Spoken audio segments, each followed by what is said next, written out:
finally, after 2 months, I got out of my reading slump. Hey y'all, welcome back to my channel. Hi, hello, how are you? How has your week been? So in January, I read 9 books. In February, I read 6 books. And in March, I read 13 books. In March, we had the best reading month of the year so far, where I read 13 books this month, which I am very happy about because I very clearly got out of my reading slump and read some really good books this month. So let's get into it. So the first book that I finished this month was It's a Love Story by Annabelle Monaghan. I won't go too much into this book as I've already posted the reading vlog for this, but this is Annabelle Monaghan's new release. It comes out in May sometime. Jane. She grew up filming a TV show when she was a child, so she's grown up in the industry and now she works behind the scenes in movies and is desperately trying to get her first script made into a movie. And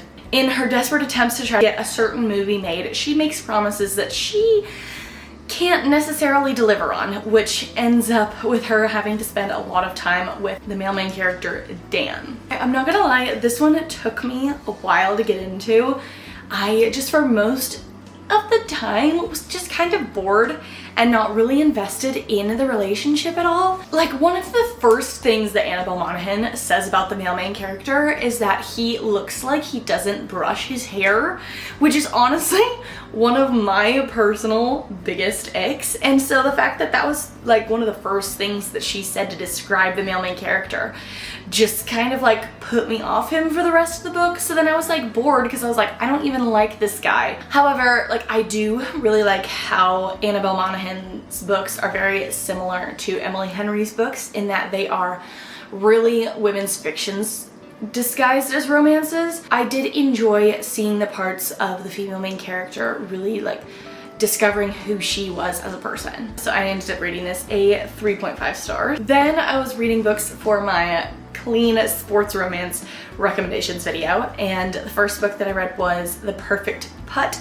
by Anna Conwell. And these books are quite short. They're all under 300 pages, and so that makes the story feel quite fast, obviously. And so like, I would have liked to have like 75 more pages of the characters like getting to know each other and really developing their relationship and who they are as individuals, but I feel like Anna Conwell did a lot in 260 pages. Even though the book was really short, both of the characters had development in their own way, which I really admired, because I feel like with a book this short, it would have been really easy for her to gloss over like their problems and their flaws that were creating roadblocks for them in their relationship, but she didn't. She continued to develop them as individuals throughout the book, which I really liked. So I gave that book a 3.5 stars as well. Then I read The Run Option, also by Anna Conwell. I did not enjoy this one as much as The Perfect Putt, and I think that is because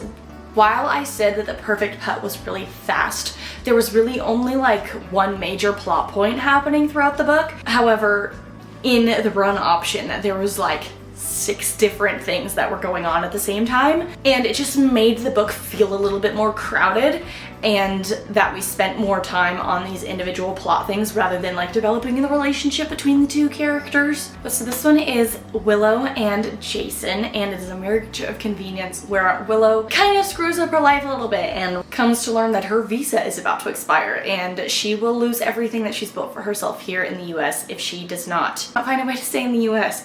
And so she ends up getting married to Jason, who is a football player, a professional football player, and she works for the team that he plays for. And I feel like already in those like 2 sentences, you can tell that there's like a lot happening in the book, and like that doesn't even really like scratch the surface of like the amount of things that are going on in this book, so that just really like diminished the amount of time that we got to spend like with the characters. So I ended up giving that one a 3 stars. Then I read One Last Play by Anna Conwell.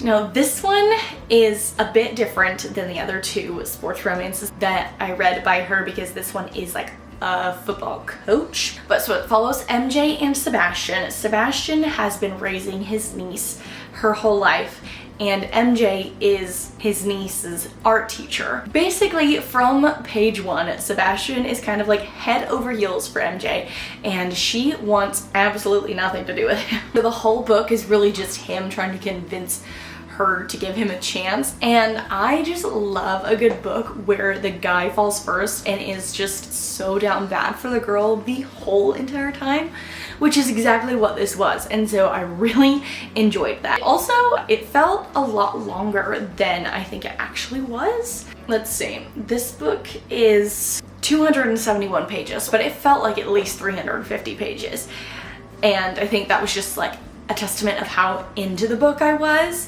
and how invested I was in the characters that Anna Conwell had created, that I was just really into it. So I ended up rating that one a 4 stars. Then the next book that I read was one that I had been wanting to read for a long time, but that is Shatter Me by Tahereh Mafi. I feel like everybody and their mother knows about Shatter Me. It's one of like Book Talk's most famous books, but basically it is about this girl named Juliet who was born with a disease, a condition where her touch is lethal. That has caused a lot of problems in her life, and basically when the book opens, you find her, she's been imprisoned for this disease that she has. I was so excited to read this book.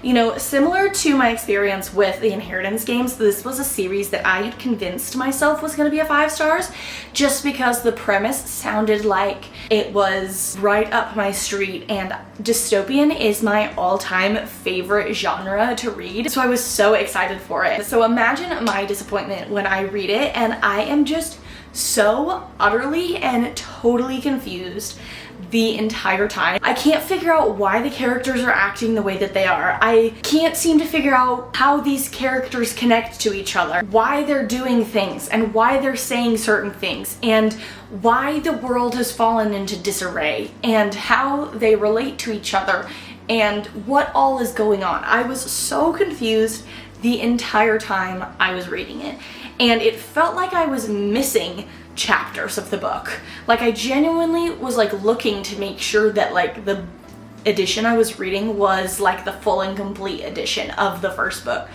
because it just felt like it was missing pieces and I just did not understand anything of what was going on. I was so sad about it because I was so looking forward to reading this book, but was just so confused the whole time. I ended up giving it a 3 stars because I do still love dystopian fiction. I think I'm gonna go ahead and continue the series because with the way that the events of the first book went down, I can tell that like the other books are gonna be a little bit different, but I just hope that I can figure out what's going on because I was so lost the entire time. Then I read Romancing the Grump, which is a book in the Appy's Hockey Romance series that I've really been enjoying. This book follows Nathan and Summer. Nathan is very grumpy. He doesn't really talk to people. He's got an image on the Appy's social media as being like the most broody player on their team, and Summer has been recently hired as part of their legal counsel. They had previously met before through Gracie and Felix, who the second book is about, because Summer is Gracie's best friend and obviously Felix is on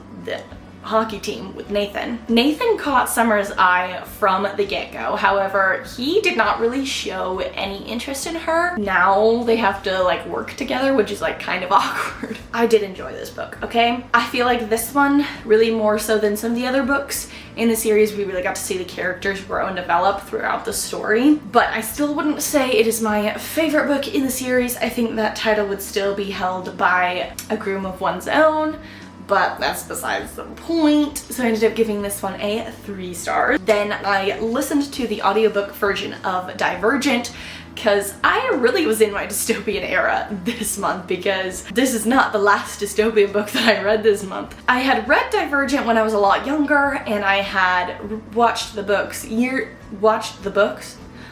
movies years ago, so I knew the story. It was a really fun time to go back and re-listen to it and see like the discrepancies between the book and the movie. So I ended up giving this one a 3.5 stars. Then we started on one of my favorite videos I think I might have like ever filmed and posted on this channel, which was me reading the Hunger Games series in preparation for Sunrise on the Reaping. So of course, first I read The Hunger Games. We'll just go ahead and talk about like the original trilogy all at once. The Hunger Games is one of those series that you are gonna pick up on new details, new connections every single time that you read the series. Because of the level of intricacy that Suzanne Collins put in her series, you're probably never gonna be able to like decipher every little message that she put in here. This reread just reignited my love for this series. I just had the most fun rereading these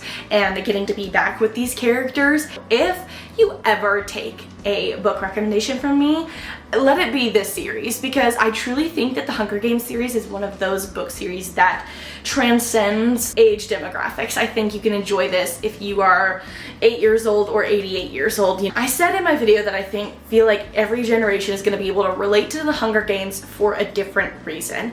And so I think that everybody needs to read these books. Obviously, this is a 5-star series. Each book gets 5 stars, like duh. So then obviously if I'm rereading the Hunger Games in preparation for Sunrise on the Reaping, the next book that I read was obviously The Ballad of Songbirds and Snakes. I don't think I've ever talked about my first time reading this book on this channel. So I don't exactly remember when this book came out, but when the book first came out, I was not really into reading because I did not get into reading until the spring of 2022, and this book came out at least a year before that. But my mom knew that I had really loved the Hunger Games books when I was younger, so she got me a copy of The Ballad of Songbirds and Snakes, and I did read it. However, it was over like 3 months, and I did not like this book when I finished it because I interpreted it as Suzanne Collins writing this to give President Snow a tragic backstory to explain away the evil things that he does in the Hunger Games. But rereading this book and watching the movie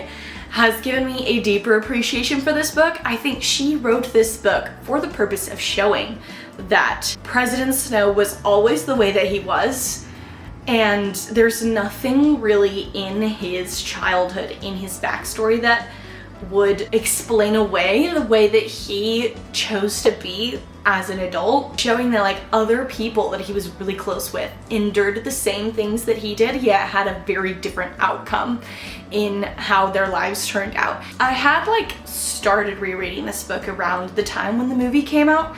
However, this was the first time I'd ever reread the book in its entirety since I really like got back into reading and kind of am a little bit more skilled in understanding what the purpose is of authors writing their books and understanding underlying messages as I've continued to expand my mind and my knowledge as I like read more books. This reread definitely gave me such a deeper appreciation for this book. It's definitely a 5 stars. So then, of course, once I finished The Ballad of Songbirds and Snakes, then it was time for Sunrise on the Reaping, which was the whole reason why I read those books. Anyways, this book, I really like tried to go in with 0 expectations. I had 0 expectations, 0 thoughts on like what this book was going to be about. Like, I didn't even go into this book thinking it was going to be in Haymitch's point of view, because I had seen some things about with the way that like the premise was written, it could be assumed that it was written in a different character's point of view. I was like completely surprised by absolutely everything. This book wrecked me. In my reading vlog,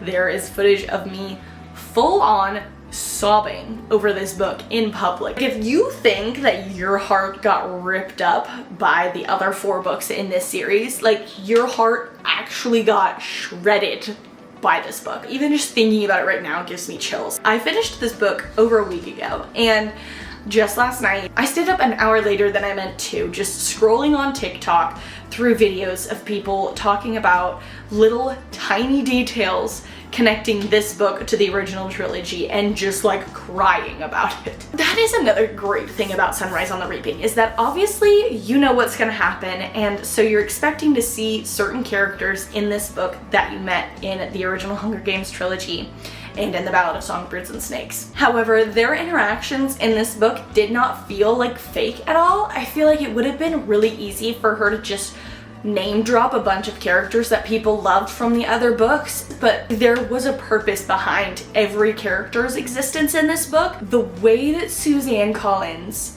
got you to connect to characters that you knew were inevitably going to die was just absolutely mind-boggling. I have recently been kind of in awe of authors who write masterpieces like this, and thinking about the fact that like this book came from her mind. Like all of the devastating things that she wrote in here, all of the heart-wrenching, beautiful things that she wrote in here, like she came up with those things. I've never really considered myself to have like a lot of ideas, and so like thinking about a real life person creating this in their mind and being able to conceptualize it and put it down on paper in a way that so many people can connect with is just mind-blowing to me. And then a little bit of a downer after reading At Sunrise on the Reaping, but the last book that I read this month was The Island by Natasha Preston.